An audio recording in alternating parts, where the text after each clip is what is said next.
So here's a question for you. Can religion actually be a form of psychotherapy?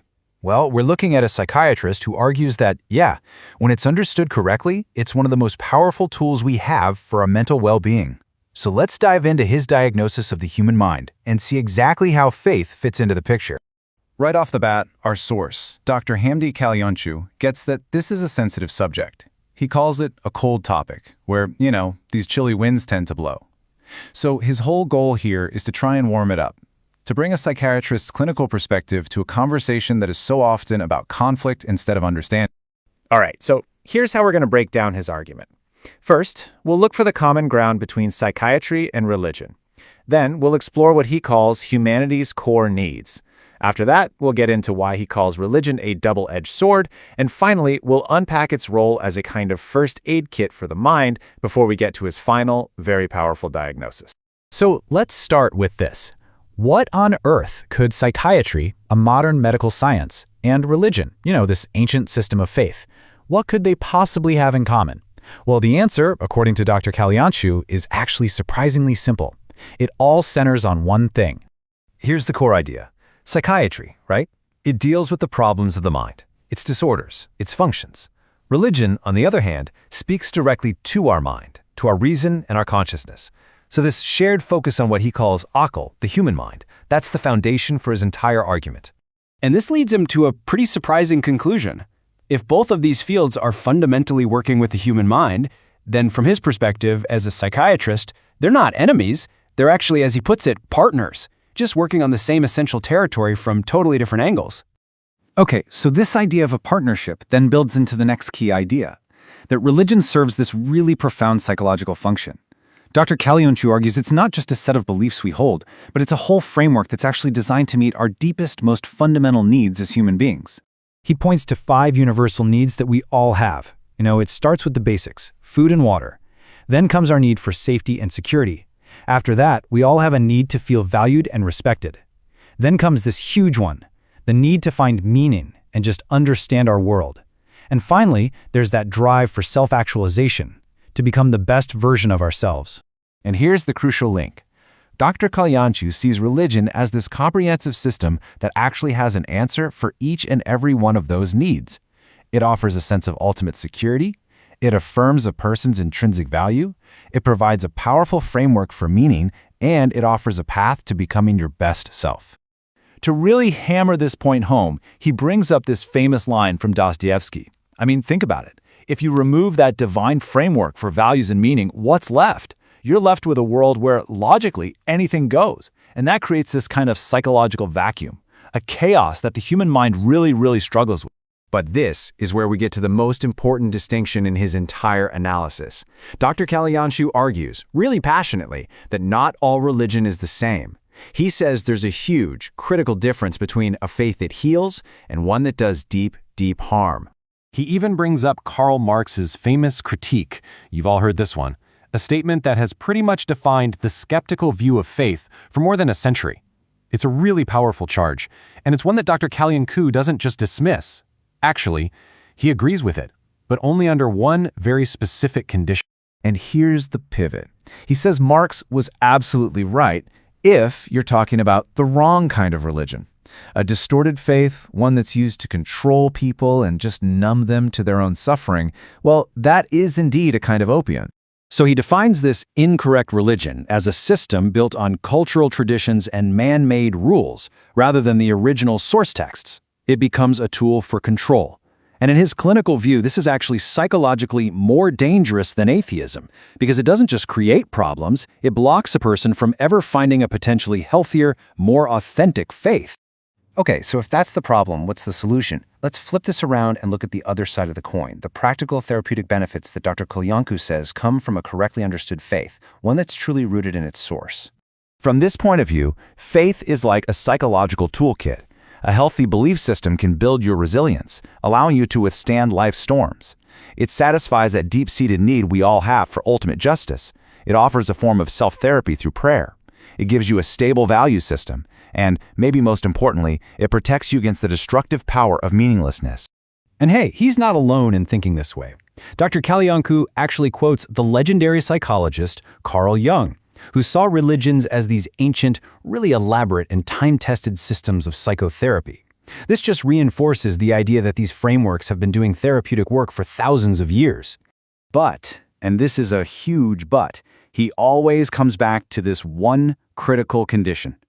All of these powerful, positive psychological effects, they are completely dependent on one thing, that the faith is authentic, drawn directly from its primary source, and not watered down or distorted by cultural baggage or human invention. And this all brings us to his final and maybe his most provocative diagnosis. After laying out all the psychological benefits and the dangers, he identifies one specific condition that he believes is just completely beyond the reach of his profession. So he poses this really powerful question. For all the perversions of the human mind that psychiatry can help with, from anxiety to psychosis, what is the one thing for which there is no cure? And this is his answer, coming from his own specific context. He says the one perversion his field can do nothing for is a faith that's been disconnected from its foundational text. He gives the specific example of what he calls a Muslimness without the Quran. It's a really challenging final thought, and it leaves us to think about that profound link between the authenticity of our beliefs and the health of our minds. Welcome to the Deep Dive. And today, today we're tackling a topic that is, let's just say it's a difficult one. We are wading directly into territory that a lot of people, I think, actively try to avoid. Oh, absolutely. It's a conversation that, you can feel the air in the room change when you bring it up. Yeah, that's a good way to put it. The source material uses this great phrase, Sarin Rusgarler. The cool winds. Exactly, those cool, hesitant winds. And the topic is the intricate and often really uncomfortable relationship between faith or din and, well, the entire field of mental health and modern psychiatry. It's an essential discussion, though, and the avoidance is, when you think about it, quite strange. How so? Well, if you ask most people to name things in their life that are more important than their core spiritual beliefs, their religion, that's a very short list. For most people, yeah, it would be at the top. And yet, when we try to look at this immense source of structure and meaning through a clinical or, a scientific lens, people recoil. So our goal today is to really get into why that happens.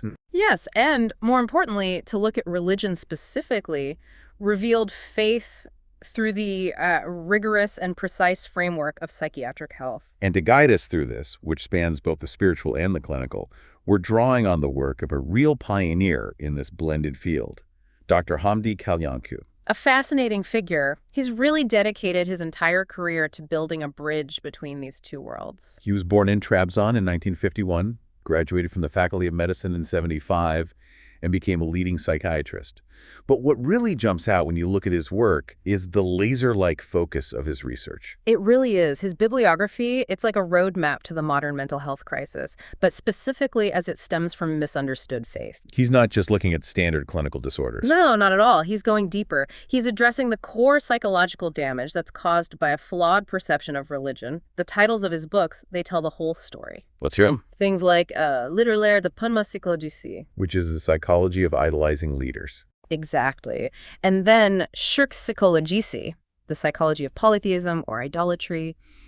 And even Büyüve Psychiatric Hastalıklar. Magic and psychiatric illnesses. Right. So you can see he is systematically exploring the exact points where spiritual confusion leads directly to a psychological breakdown. So that brings us to our core mission for this deep dive. We want to understand how a psychiatrist like Dr. Kalyancu sees faith and why, in his view, these two fields, psychiatry and religion, simply cannot afford to be separate. They can't. They have to be partners. He uses the term shirkiyet. A partnership. A deep intellectual partnership. I mean, think about it. If the primary goal of psychiatry is to ensure the healthy functioning of a human being, okay, and the primary mechanism of human experience is, for so many, defined by a quest for meaning, which is rooted in their faith, then the two systems have to interface. They must. If you ignore the spiritual component, you're essentially ignoring the patient's fundamental operating manual. You're trying to fix the machine without looking at the instructions. Okay, so let's unpack that. This intellectual partnership, this shirkiyet, it all starts, you're saying, on this fundamental shared ground. It does. The human mind, or as the sources call it, the akal. The intellect. The intellect, reason, the mind. Let's start with psychiatry's domain. What is it really concerned with? Well, Problems of the mind. Exactly. Problems of the intellect. We're talking about issues of perception and understanding, the ability to process reality correctly. So something like Algebazuklude? A perception disorder, yes. That is squarely in the psychiatrist's lane. And what's crucial to understand is that psychiatry deals with the inherent issues of the mind, not just the random problems the mind happens to be focused on. It's about the tool itself being faulty. Okay, I see. So how does faith step into that exact same domain? Well, religion, fundamentally, is directed at the intellect, at the akal. It's not just about emotion or ritual. Not primarily. If you analyze the core tenets of revealed faith, you find a consistent theme. Obligations are not placed on those who lack a sound intellect. So it requires a functioning mind. It relies on it. The entire divine framework depends on the human capacity to reason, to comprehend, to ackle. The primary way you're supposed to achieve guidance is through understanding. That's a really profound point. The idea that faith implicitly trusts the human mind. It's not asking for blind belief. No, it's suggesting that if your mind is functioning correctly, and if you use it to its full potential, guidance is the logical conclusion. Wow. Dr. Kalyanku goes so far as to assert that God trusts the human intellect to find hidayat, to find guidance, if that intellect is used to its maximum capacity. The invitation, over and over in the Quran, is to ackle, to use your reason. So if it could have been done through pure emotion or something else, it would have been. Exactly. But the mind, the akal, is the designated tool for this spiritual discovery. Okay, so I'm seeing the partnership now. If the psychiatrist is trying to fix the tool, the akal and religion is providing the blueprint for how that tool should be used. Then they have to be partners. They're both fundamentally concerned with the same thing, the health of our intellect. Precisely. They are sharik. And the source material connects this so beautifully to the Quranic language around spiritual disease. You're talking about the verse. Yes. In the Baqarah Surah, it says, Fi qulubihim marad. In their hearts is a disease. Right. And the key here is that the disease is almost always spiritual or psychological, not a physical ailment of the heart organ. But it uses the word kalp-heart. So if a psychiatrist is looking at that, how do they interpret where this disease is located? The interpretation is that it's not the physical organ pumping blood, it's the akelden kalp. The thinking heart. The thinking, reasoning heart. This is seen as the seat of true understanding, where perception and intent and reason all merge. So the disease, the marad, is rooted in a fundamental failure of perception and understanding. The cognitive distortion. A massive cognitive distortion. And it affects not just the heart, but the reasoning eye and the reasoning ear. It's an intellectual failure that then leads to spiritual suffering. Okay, this raises a huge question for clinical practice then. If the root of this spiritual disease is a failure of perception in this thinking heart, then how can a clinician possibly treat that failing if they completely ignore the spiritual framework that defines that person's perception in the first place? That's the core question. And the answer is, they can't be fully effective. It's just not possible. You're treating a symptom while ignoring the cause. You're treating a symptom that is constantly being replenished by a failing core structure. If you ignore the patient's belief system, the source of their meaning, their value, their security, you're missing the whole picture. For a human being, religion isn't just some external obligation. It's designed to provide essential needs that you can't get anywhere else. This brings us to a really powerful analogy you mentioned, the one Dr. Kalyanku makes. The distinction between, say, chemistry and psychiatry. Yes. He makes this very provocative claim that while Dinsa's godless or atheist chemistry can exist, Dinsa's psychiatry should not. It's a bold claim. It is a high bar. I mean, I have to challenge that a little. What makes psychiatry so different from chemistry in this regard? And that's a very important challenge. Let's think about the chemist. An atheist chemist, a brilliant one, studies the rules that God has placed on creation. The laws of nature. The universal laws, what the sources sometimes call Kevni Ayetler. The natural verses. Right, so the chemist studies H2O, the geologist studies plate tectonics. They are studying the rules themselves. Their personal belief system has zero impact on the laws of physics or chemistry. It doesn't change the boiling point of water. Exactly. They can be an atheist, and their science is perfectly sound because the object of their study is external and objective. Okay. But when you shift to psychiatry, the object of study changes completely. It's the human being. It's the human being, a being that is intrinsically, fundamentally linked to meaning, to value, to purpose. So the assertion is that a psychiatrist treating well, any human being, but especially a deeply religious person, they have to acknowledge and utilize the resources of that person's faith. It's not about the therapist believing. Not at all. It's about the therapist using the patient's own faith as a resource for resilience, for structure, for meaning. If they fail to do that, they are operating with a profound disadvantage. They're limiting their own therapeutic potential. So the necessity for this partnership with faith in psychiatry, it's born out of the subject matter itself. The human soul, for lack of a better word. That is the hinge point, yes. It has to incorporate that spiritual dimension because that dimension is a psychological reality for the patient. That's it. The study of the human psyche requires acknowledging and leveraging the psychological benefit of faith, because faith provides the psychological foundation that allows a human being to function properly. That makes perfect sense. Yeah. And it's a great transition. Let's look at exactly what that foundation is built on. The expert outlines 5 fundamental human needs, going beyond, the traditional Maslow's hierarchy. Right. And these 5 needs really frame the whole discussion of human well-being. So what are they? First, the obvious one, physiological needs. Food, water, shelter. Okay, the basics. Second is safety or security, emniet. And this is crucial. It's not just physical safety, it's existential safety. Feeling secure in your existence. Precisely. Third is value and respect, der and Zeige. This is the innate need we all have to feel worthwhile. I think everyone can relate to that one. Fourth is the need to know, to understand, and to assign meaning. In the source, bilme anlama, anlamlanderma. The drive to make sense of things. Yes. And finally, number 5 is self-realization. Kendini Geschäftsstürme, fulfilling your potential. I want to zoom in on that third one, value and respect. They are. Because that is so intensely psychological. And the source is connected directly to the creation narrative itself. That seems like a very specific way to prove inherent human worth. How does that argument work? It's a powerful argument. It's that human value is not something you earn. It's conferred at the moment of creation. It's intrinsic. It's a default setting. It is a default setting. And the profound proof of this in the Islamic tradition is the command for the angels and Iblis, who at the time was called Azazil, to bow, to perform sektet to Adam. And the timing of that is what's critical. The timing is everything.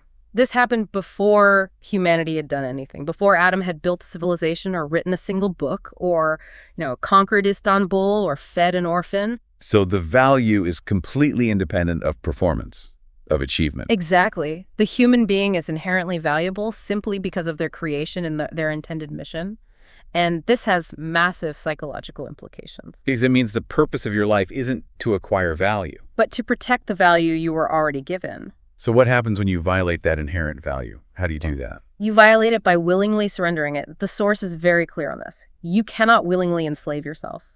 And you cannot engage in shirk, which is idolizing another human being or any other entity, because doing that is a denial of the value that the Creator gave you. You're essentially saying, my inherent worth is less than this idol, this leader, this false god. Yes.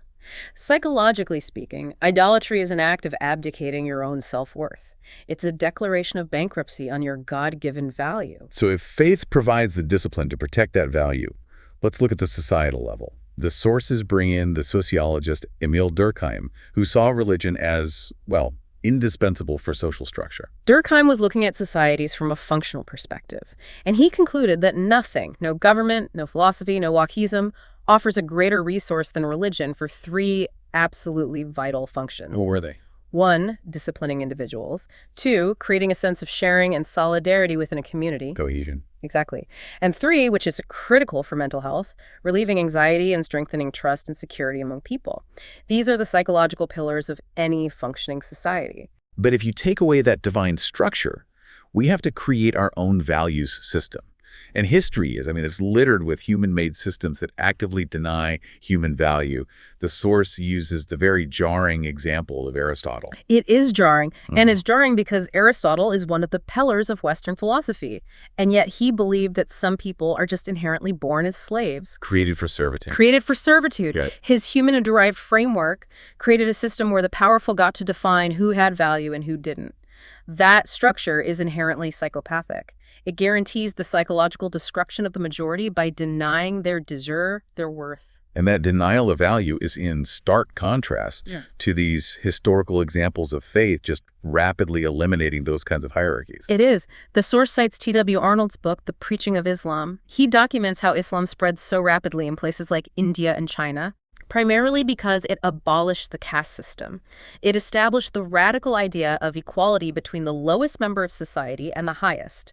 This wasn't just a political reform. For millions of people, it was a psychological revolution. It conferred dignity and respect, on people who had been told their entire lives by their societal structure that they were valueless. The sources then note the countermeasures, right? Yeah. The opposing forces trying to dismantle that new psychological structure. Yes.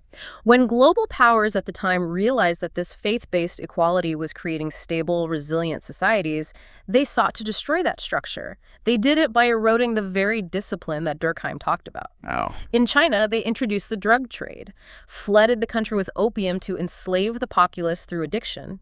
It's a direct attack on an individual's physical and moral discipline. And in India? In India, they engineered violent Hindu-Muslim conflicts, shattering the solidarity and the emniyet, the security that the faith had provided. It's a tragic historical lesson in how to break a society by attacking its psychological framework. So, if removing this divine moral anchor is so catastrophic socially, what is the ultimate philosophical consequence? The source points to Jean-Paul Sartre and Fyodor Dostoevsky. Two very different thinkers who arrived at a similar grim conclusion. They basically predicted the inevitable moral collapse. Sartre famously said that if we remove God from life, everything becomes muba. Everything's permissible. Everything is permissible. The lines between right and wrong, good and evil, they just dissolve into personal preference. There's no objective standard. In Dostoevsky, he takes that idea to its logical and terrifying conclusion. He does. Dostoevsky argued that if everything is permissible, then the most rational, the cleverest thing for an individual to do is evil. Why? That seems counterintuitive. Because pure self-serving reason dictates taking, not giving. It dictates maximizing your personal gain and rejecting any kind of sacrifice. Why would you engage in delayed gratification or benevolence if there's no ultimate value system demanding it and no ultimate accountability? So the intellect, the akal, when it's unanchored from a divine framework, will rationally choose exploitation, which leads to individual psychological crisis and eventually societal chaos. Exactly. This is why religion is seen as necessary to organize human life, behavior, and society. But, and this is a key point, this organization isn't just a set of arbitrary rules. The consequences for breaking them are built into the system itself. They're built into Sunnatullah. Okay, let's take a moment to really clarify that term. Yeah. Sunnatullah. It's a critical concept. Is it just divine punishment, or is it something more systematic? It's far more systematic. It's not arbitrary at all. Sunnatullah refers to God's unchanging laws or rules that are placed upon creation and nature. Like the laws of physics. Exactly. They govern the physical universe, but the concept also extends to the psychological and social universe. They are self-enforcing consequences. It's like the physics of morality. So the consequences of deviation aren't just theological decisions handed down from on high. They're built into the operating system of the cosmos, including our own bodies and minds. Yeah. Like software code. That is the perfect analogy. Think of the example of alcohol use. A person might repent for drinking, and the theological consequence, the sin may be forgiven by God. Okay. But the consequence built into the natural law, into Sunnatullah like cirrhosis of the liver that remains. The natural system has rules, and if you violate them, there are consequences. If you deviate from the proper way to live, that consequence will manifest in your mind, your body, or your society, regardless of your intent. The psychological and physical systems are governed by these immutable rules. That is a really powerful way to frame personal accountability, and it's a perfect transition into our next section, which is about the essential psychological resilience that is provided by meaning and security, especially when we have to face the ultimate certainties, hardship and death. And this section has to start with Viktor Frankl, the psychiatrist who survived the Holocaust. An unbelievable story. His central observation from inside the concentration camps was a clinical one. He saw that human beings can withstand almost any imaginable suffering, hunger, cold, torture, loss. They can endure almost anything. Except meaninglessness. Meaninglessness, then, is the ultimate psychological killer. It just dissolves our resilience. It does, and it connects directly to the modern epidemic we see of anxiety and suicide, often among people who are economically secure. You have everything, but you have no meaning. How does that play out? Well, If a person adheres to a purely hedonistic philosophy, the idea that life is only for maximizing pleasure, what is the logical outcome when your ability to experience pleasure is lost? Due to illness, old age. Chronic illness, old age, cognitive decline, physical limitation. If pleasure is the sole measure of value in your life, and that pleasure vanishes, suicide becomes the most logical, rational choice. Because if life has no deeper purpose, there's no inherent reason, no external authority telling you that you have to endure the suffering. None whatsoever. And faith, in this context, provides that non-negotiable purpose. The Creator reveals the ultimate reason why we must live and endure, and that provides the necessary resistance, the durance. And when you live out that purpose, you build resilience. Exactly. When you deviate, the negative consequences are enforced by Sunatula. They manifest as despair, meaninglessness, and psychological disorder. So Frankel's finding really suggests that the will to live isn't even biological at its core. It's philosophical. It depends entirely on having a deep, unshakable meaning. Absolutely. Now, let's turn to security. The need for security, emniet, goes far beyond just, daily physical safety. It has to address the ultimate uncertainty. Death. Death. That is the ultimate existential fear that all human systems, religious or secular, try to solve. And religion's answer is? Well, a sociologist noted that you simply cannot deny the role that a belief in an omnipotent being and an afterlife plays as a panacea for the fear of death. It's an enormous, profound, stabilizing force. It provides the ultimate emniet. Just knowing there is a system, an accountability, and a continuation, it stabilizes the psyche. But the source material introduces an incredible paradox here, which is, why might an atheist sometimes be more fortunate than some believers when facing a panic attack about death? It sounds completely counterintuitive, doesn't it? It does. But it's about immediate cognitive processing. If an atheist successfully adopts a hardline nihilist stance, like Nietzsche's, of death is I am not. If I am, death is not. Right. If you truly believe that, then the self simply terminates. There's no self, no consciousness, so there's no fear, no panic. The problem is solved through annihilation. But the believer accepts that there is a continuation, which means the fear of death can get replaced by the fear of accountability or punishment. Precisely. The panic arises when the believer's perception of the afterlife is fundamentally flawed. If death is not viewed as a mujda, as good tidings, the gateway to reward, but as a guaranteed, immediate, horrible event. Snakes and scorpions. Snakes, scorpions, and eternal wrath. Then it causes immense, paralyzing fear. This fear is a consequence of misperception. It is not a natural component of true faith. It's rooted in that monster god image, which we'll get to later, but here it's manifesting as pure existential panic. And we see the devastating impact of this false perception in historical accounts. Frankel, back in the camps, he observed that the prisoners who had completely resigned themselves to death, The ones just lying passively, waiting. yes, waiting for the end with no hope. He noted they were often referred to by others as Muslims, and this was, of course, a devastating misrepresentation of the faith. It implied a total, hopeless surrender to fate. Total resignation without any resilience, which is the absolute opposite of what true faith is meant to provide. True surrender, the meaning of the word Islam, should lead to peace, salam, and profound psychological resilience. Durance, not passive resignation. The image Frankel saw was the result of a profound distortion of the concepts of fate and hope. That sets the stage perfectly for our next section, which is the necessary critique of this whole system, the psychological and societal destruction caused by Janlishtina Algas. Wrong religious perception. Yes. This is the critical pivot point of the entire discussion. The Quran itself states in the Isra Surah that it is a healing, a shifa, and a mercy for believers. But for the wrongdoers, the zalim, it only increases their loss, their husran. So we have to ask the question, how does a divine message of healing become a source of loss? The answer has to be in the definition of zulm, of wrongdoing. It is. In this context, zulm is defined not as a simple sin, but as displacing something from its rightful place. What does that mean here? It means you take the divine message and you apply it not through its original universal divine intent, but through a narrow, localized lens. For sectarianism, mishap. Or through your group identity, your group penseresenden, or through your own self-serving political interests. When you do that, you have displaced it. You've used a universal source for a narrow human purpose.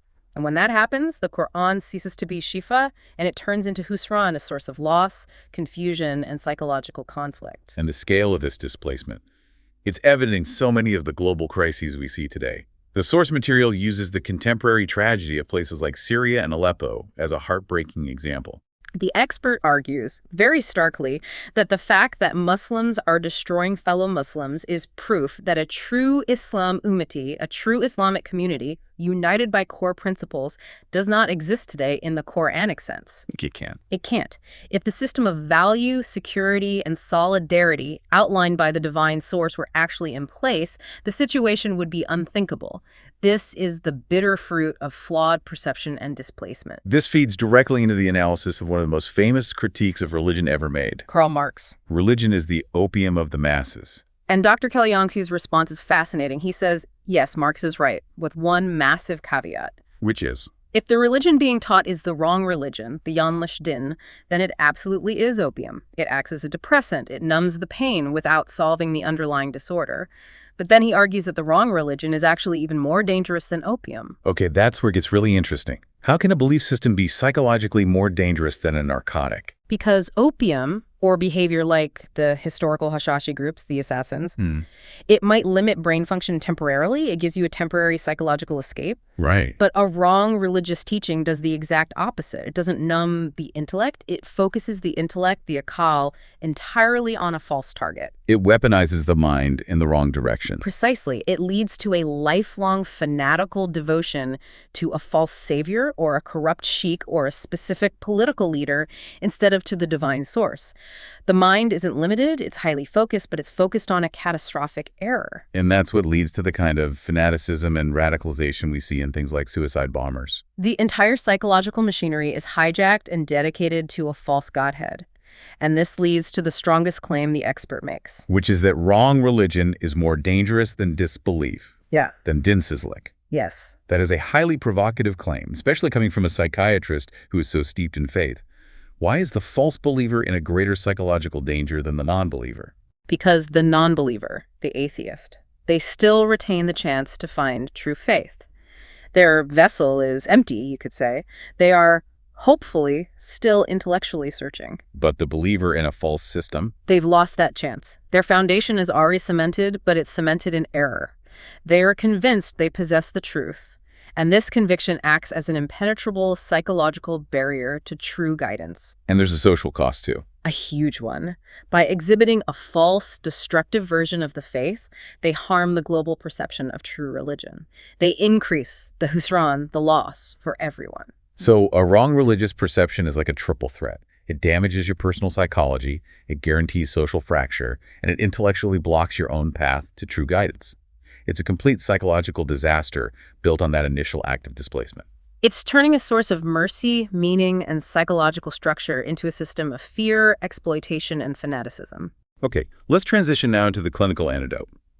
If wrong religion is the psychological poison, we need to examine the evidence-based argument that true religion functions as a form of advanced psychotherapy. And the data for this is surprisingly strong, even from secular sources.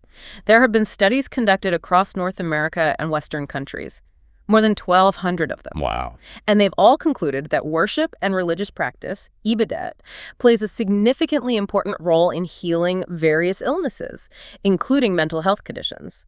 In clinical settings, this correlation is just undeniable. And the distinction seems to be between just claiming you have faith and actually living it. Yeah. Tell us about that University of Michigan study. This was a key study. It involved 1,500 people, and it introduced a vital distinction between Dindar Kimlik and Dindar Kishalik. Pious identity versus pious personality. Exactly. The pious identity is just claiming the faith. It's a label.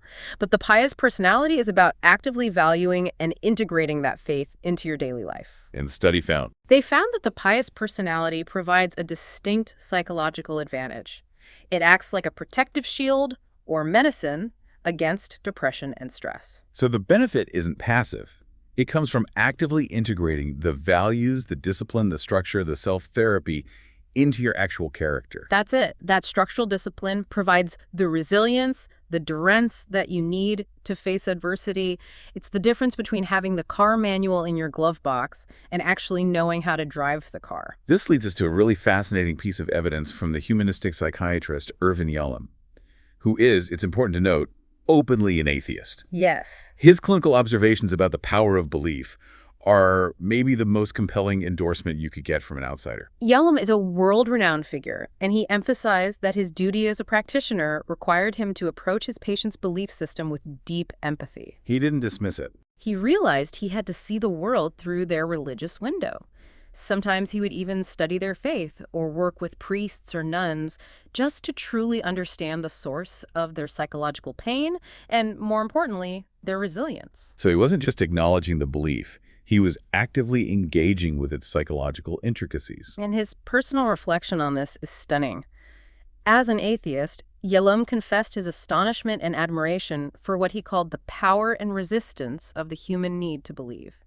He said this need is so powerful, so deep, and shows such vigorous resistance that you simply cannot deny it. He recognized it as an indispensable psychological force. He did.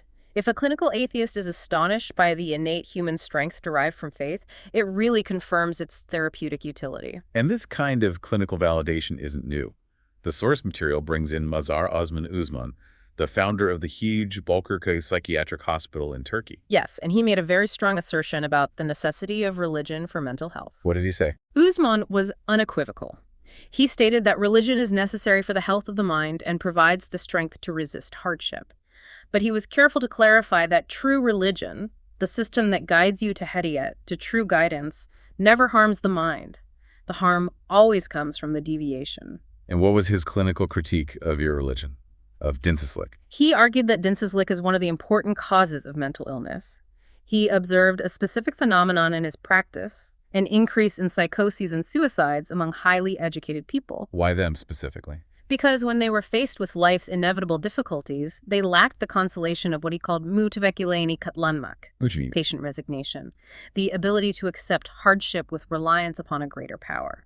Without that framework, when hardship hit these highly educated individuals, they had no psychological mechanism to cope, and it led to collapse. They lacked the structure necessary for that resilience. They did.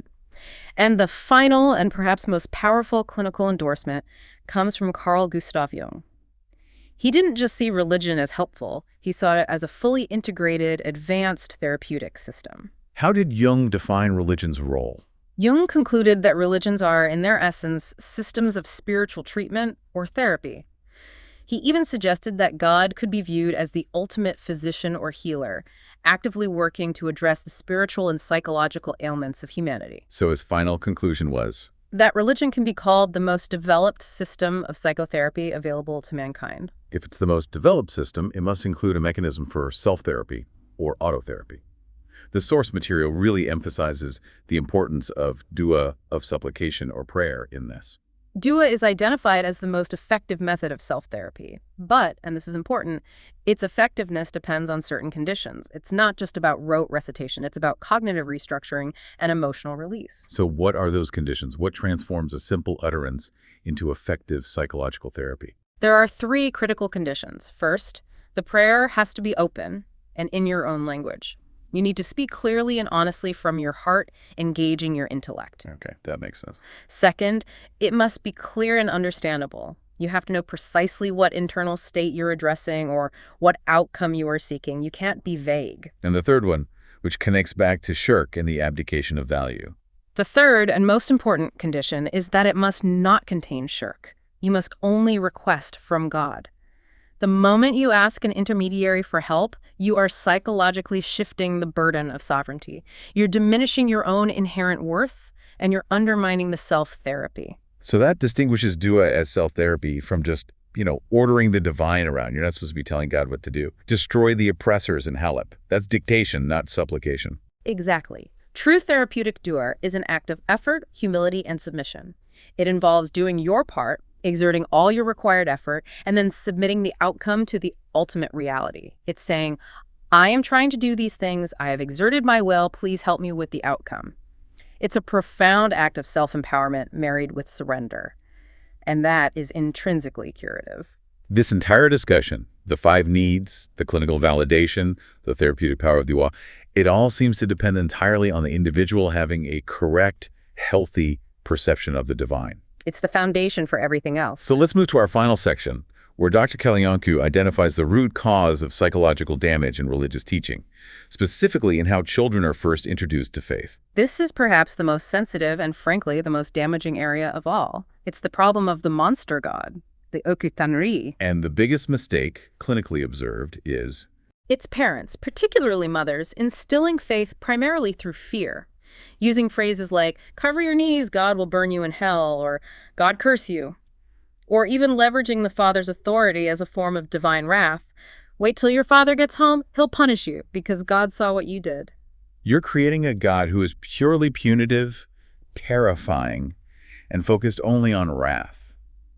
So what are the dual devastating psychological outcomes of raising a child with that image? The child grows up with an unbearable level of psychological stress. And to relieve that stress, they have two primary paths they can take.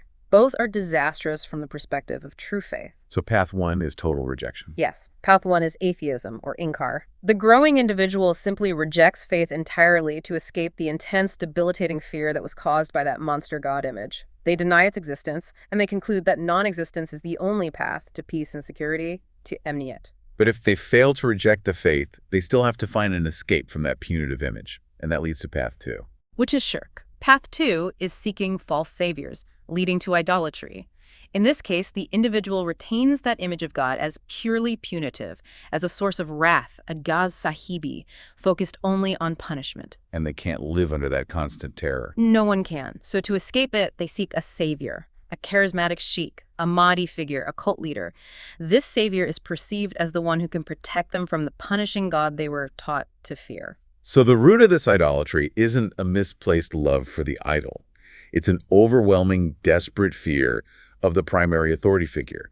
The idol is just a psychological shield. That is a profound diagnosis for the psychological mechanism of shirk. Yes. Yeah. They're transferring their ultimate fear and hope to an intermediary who promises mediation and safety from the wrathful God they were taught to fear. This is the ultimate act of surrendering that inherent value, that deir, to a false protector. And the correction, then, which is necessary to install the curative power of faith, it must begin by shifting that foundational image. Absolutely. The correction is that true religion is built on love, on sevgi, and on mercy. We cite God's names, Rahman and Rahim, the qualities of boundless mercy. God created humanity for the sake of goodness and reward and paradise, not for the sake of arbitrary punishment. We have to teach God's love first, not his capacity for wrath. The system is designed to reward those who follow the proper path. Guidance is the primary function. Punishment is the exception. This deep dive has covered just vast ground. We've established the necessary partnership between our intellect and our faith. We've looked at how true religion provides those 5 fundamental needs, meaning value, security, and that essential resistance, that durance.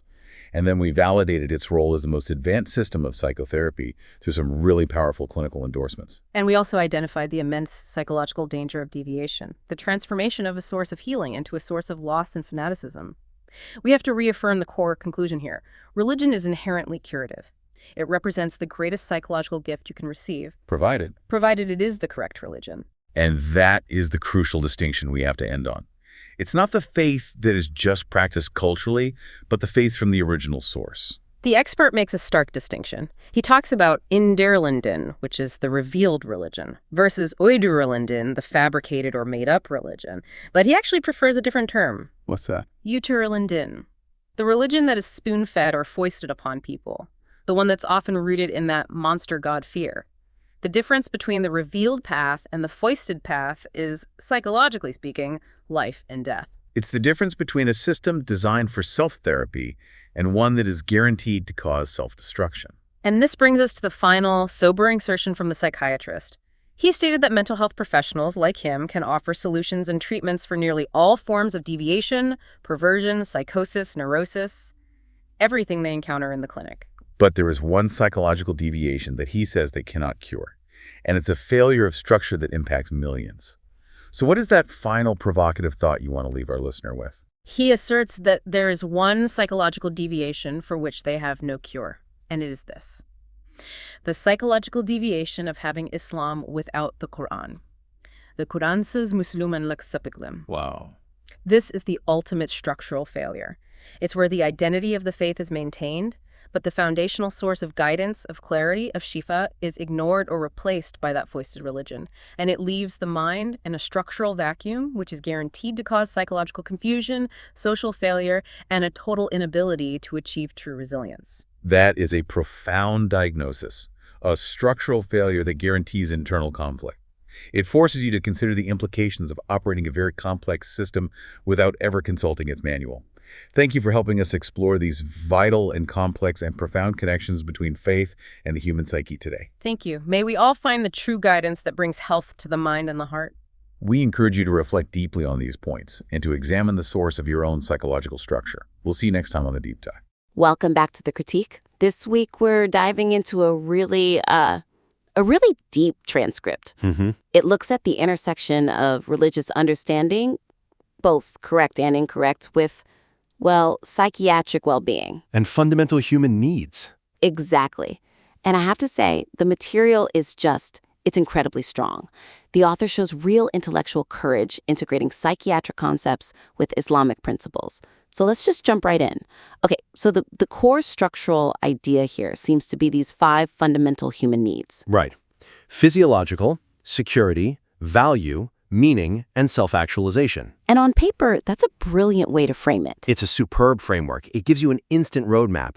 But I wonder if it's being used to its full potential here. What do you mean? Well, the 5 needs are introduced right at the top, which is great. But then... Yeah, we're suddenly talking about Aristotle on slavery or the history of Halak or, Kevni Eitlers. Exactly. And all that stuff is fascinating, don't get me wrong, but it feels like it dilutes the power of that initial framework. You lose the thread, the current flow. It sort of stumbles because it pulls the listener away from the core psychological point before it's even really been established. Yes, you're burying this really elegant structure under layers of context that, while maybe necessary later, is just distracting up front. So the suggestion here has to be about structure. It has to be. Re-engineer the flow, make those 5 fundamental needs the rigid, explicit spine of the whole discussion. A roadmap. A clear roadmap. So the audience, especially anyone here for the psychiatric insights, can just follow it, step by step. Let each need have its own moment, its own segment. Okay, let's make that concrete. Say the security need, emniyet. The script makes this incredible point about faith versus the fear of death. Which is a huge concept, so give it airtime. Dedicate a whole segment just to security. And you could start with that Nietzsche reference the author uses, that atheists might be more likely to escape panic attacks. Use that as the hook. That's a massive psychological claim. You set it up as a challenge. And then you spend the next 5 minutes answering it, showing why correct belief is different. Because it's not about ignoring death. It's about removing the fear of what comes after. That's the ultimate security. Right. And then you do the same thing for the value, respect, need. Instead of jumping to the caste system as an example. Right. You anchor it in that creation story. Yes. The most powerful analogy in the entire piece. God commanding the angels to bow to humanity. Before humanity had achieved anything. Exactly. That's the therapeutic baseline right there. Your value is innate. It's a given. So once you've established that as the foundation in its own dedicated section. Right. Then you can bring in the caste system or slavery or whatever else as examples of failed human systems trying to grant something that true faith already provides. It just makes the whole argument so much more psychologically grounded. Okay, moving on to a second point. Let's talk about the sheer density of the information here. I mean, it's impressive. The depth of knowledge, the references to T.V. Arnold or Abdul Malik bin Marwan, it's clearly well-researched. No question. But the wealth of these references, it feels like it needs a filter. A very strict filter. I mean, the question is, how do you trim that without losing the gravitas? Because some of that history gives the arguments weight, right? That's the balancing act. Right now, there are these long tangents, like the deep geopolitical history of Halep's destruction. And you spend so much time on the historical context. That you lose the psychiatric consequence for the individual. Yes. So the suggestion is pretty straightforward, I think. You have to be ruthless. Filter everything. If a historical fact takes 3 minutes to explain, but the psychological insight it supports takes 30 seconds, that ratio is off. The focus has to be laser sharp on the psychological outcome. Always. Let's use the Marxist opium idea, the Afyon comparison. The author makes this brilliant distinction. Between the Hashashila using actual drugs and followers of Yanglish Din, incorrect religion. Right, that comparison is pure psychological gold. So instead of spending as much time on, say, the historical conflict around the Kaaba, You sharpen that psychological point. You emphasize that a drug gives you a short, temporary escape from reality. while an incorrect belief system, it's a permanent, systematic cognitive misdirection. It controls your entire life. It's a crime against the mind, as the author calls it, as inayet. And that's the point that needs to land. And it's the same thing when we get to the need for meaning. On Lam, we can probably trim the geopolitical analysis of modern Syria. And instead, just double down on Viktor Frankl. Exactly. Because his conclusion from the concentration camps, that humans can endure almost anything except meaninglessness. That's the ultimate proof point. It grounds the entire discussion in trauma and resilience, in actual clinical observation. That's way more powerful than a historical tangent.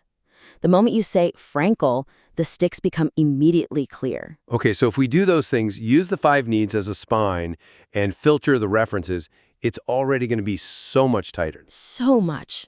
Which brings us to the third point, which I think is, it might be the most crucial piece of insight in the entire transcript. I completely agree. We're talking about the part on early faith instruction. The fear-based teaching? Yes. And the problem is this incredibly important, actionable insight about where adult psychological distress comes from. It arrives way too late and it's over way too quickly. Right. The material identifies this creation of the Oju Tanru, the boogeyman god image, as a primary source of later issues. It's the origin story for so much pain. It leads to either atheism, just to escape the fear, or this total dependence on mediators to save you from a wrathful God. And because the text itself identifies this as the origin of the problem, it can't be a footnote at the end. It just can't. It's a preventative psychiatric intervention, is what it is. And right now it's buried in a summary after all these other tangents. So the suggestion has to be Elevate it. elevate it, make it foundational, put it right up front as the primary reason this whole conversation matters. This is the earliest, most critical intervention point. You could start a whole segment on the difference between Yudurlan din, shoved down indoctrinated religion, and Indirilan din, revealed religion. Yes, frame it like that from the get-go. That sets the stakes for everything that follows. The material already gives the advice, so we just need to amplify it. Emphasize that the greatest kindness a parent can do is teach God's love, teach religion as an ikram, a gift. Fostering gratitude, not terror. And then you contrast that directly with the greatest harm, teaching through fear, using Allah'tan korkutmak, or even Babadan korkutmak, wait till your father gets home. As a weapon. As a disciplinary tool. Because that's what creates the boogeyman god, that the adult mind spends a lifetime trying to run from.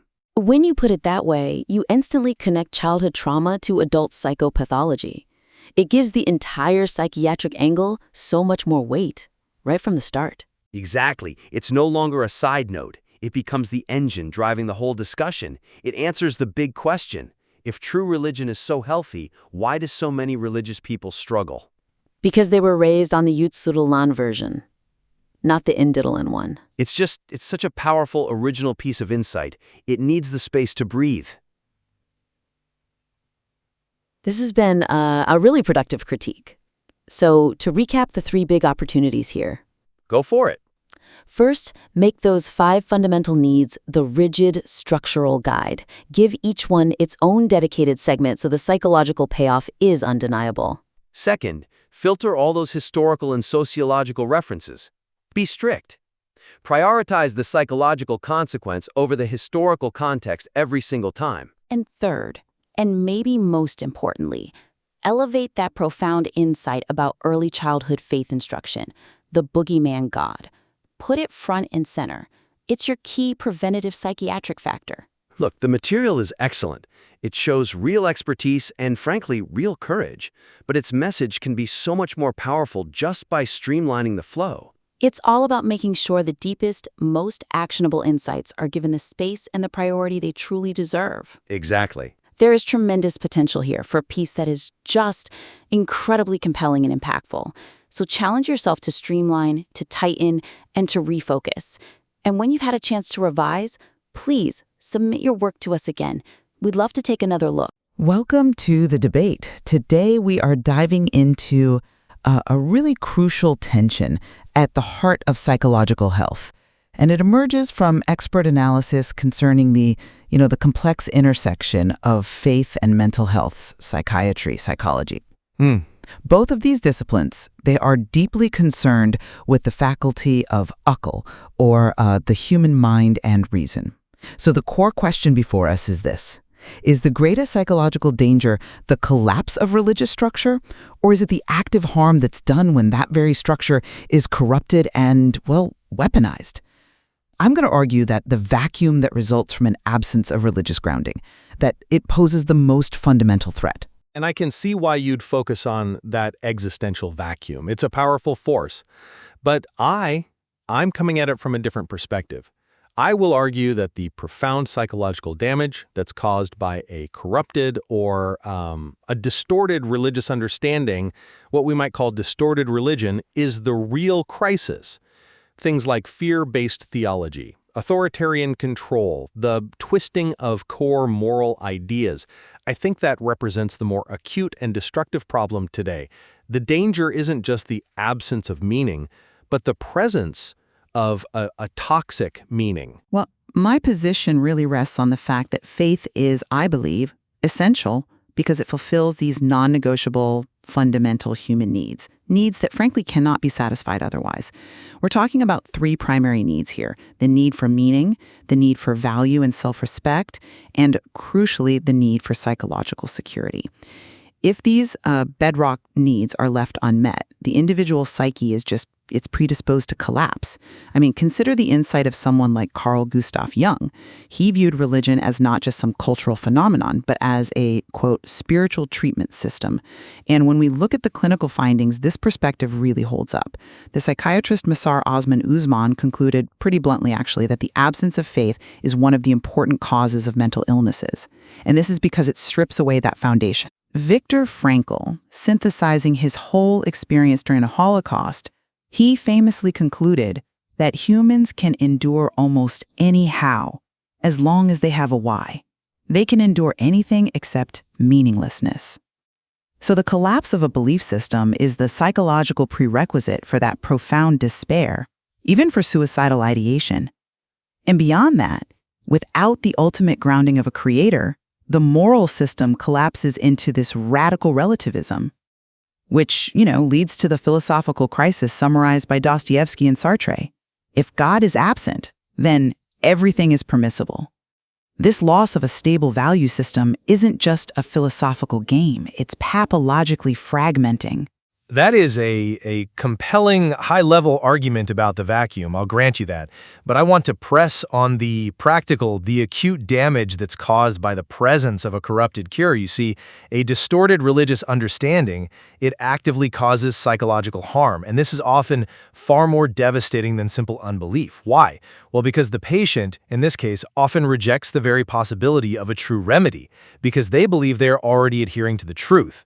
I'm talking specifically about the danger posed by what you could call the Boogeyman God image. This is where parents or authorities instill this visceral fear, telling a child maybe that God will consume them in fire, and it creates this immense dread.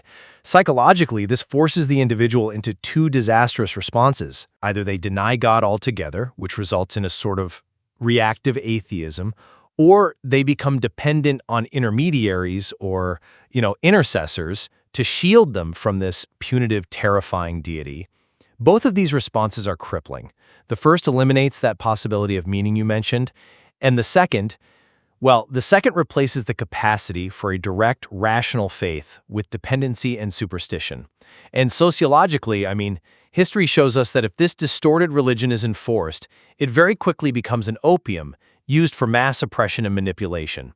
We've all seen tragic modern examples of this, like highly educated professionals, physicists even, being mobilized into groups like ISIS. Now, that's not the result of meaninglessness. It's the result of a collective madness that's born from corrupted authority and a distorted religious certainty. In essence, the concept of injustice results when divine verses are ripped from their proper place or context, the divine intent, and are used instead to inflict harm. It turns Scripture, which is meant to be a source of healing and remedy, into a source of loss and ruin. The act of poisoning is just so much harder to treat than the void. I see why you emphasize the devastating consequences of corruption, and they are undeniable. However, let's just return to the universality and the persistence of the need for this grounding. The vacuum of meaning is the fundamental psychological catalyst. Even if someone avoids those specific traps of a corrupted faith, they still have to face the existential anxiety related to the ultimate questions. The finitude of life, death, what lies beyond. And without a foundational belief system that provides answers, the individual lives in a state of, profound vulnerability and existential terror. Irvin Yalom, who approached these topics from a more agnostic perspective, he was forced to acknowledge the extraordinary resilience of the human need to believe. He described it as showing an astonishing tenacity. This drive is always there. The vacuum isn't some static, empty space. It's a dynamic, consuming instability that forces the individual to seek any kind of structure. And the moment that individual is psychologically compromised by trauma or loss or economic stress, it's the structural absence of security about their ultimate destiny that causes the collapse. I agree that the need for structure is tenacious, of course. But that's precisely why the corruption is so dangerous. It exploits that exact tenacity. You suggest the crisis is the vacuum. I counter that the greater crisis is filling that vacuum with poison. What about the collective psychological breakdown we see in societies that are afflicted by a corrupted faith? I mean, the horrifying conflicts in the Middle East show that the psychological crisis is not the lack of faith, but the implementation of a faith that is perverted. When belief is twisted, it leads to internal slaughter, to the collapse of any sense of community. The problem is the forceful implementation of a shoved-down religion, a cultural or political or authoritarian interpretation, instead of the genuine revealed religion that requires personal conviction and reasoned engagement. The latter might prevent the vacuum, sure, but the former actively creates acute, widespread psychological devastation that fuels fanaticism. Let's maybe shift the focus for a second to the protective mechanisms that are forfeited in the absence of faith. Religion provides a genuine self-therapy, and I don't mean that as a metaphor. It's a measurable psychological mechanism, particularly through structured prayer or supplication. When it's performed correctly, sincerely, in one's own language, without resorting to idolatry, prayer is a profound psychological tool for internalizing coping strategies and managing anxiety. And what's more, the empirical data strongly supports this protective function. Studies, including some significant work out of Michigan University, have consistently demonstrated that the pious character is highly advantageous in reducing symptoms of depression and generalized stress. This stable, morally oriented character, it acts as a profound system of preventative medicine. It creates a resilience that a purely materialistic or relativistic worldview simply cannot replicate. The absence of this system leaves the individual completely defenseless against the inevitable stresses of life. But that protective mechanism is only operable when the faith is sound. That's the key. That same mechanism is, it's violently inverted when faith is abused by authority figures for explicit psychological control. You mentioned self-therapy. I would cite historical figures like Hakajaz the tyrant, who used religious pretense to justify mass murder, claiming that divine destiny was being fulfilled by his hand. In modern contexts, authoritarian leaders use religious suggestion and indoctrination to manipulate and control their followers. And this process is psychologically sophisticated. It doesn't rely on brute force. It relies on warping the subject's moral compass, turning people into intellectual assassins, or people who are essentially drugged by ideology. This psychological manipulation through warped religious authority is far more durable and far more destructive than chemical influence. And that's precisely because the person is operating with a warped, yet internalized sense of a divine mandate. They believe their actions, no matter how destructive, are cosmically justified. That internal certainty is a psychological barrier that is nearly impossible for external therapy to penetrate. I have to return to the existential foundation, though.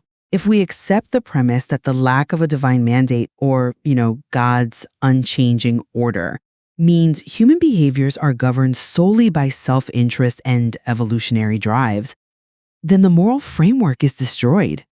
If everything is permissible, then the most logical or intelligent thing for a self-interested actor to do is often to perform evil or to exploit others.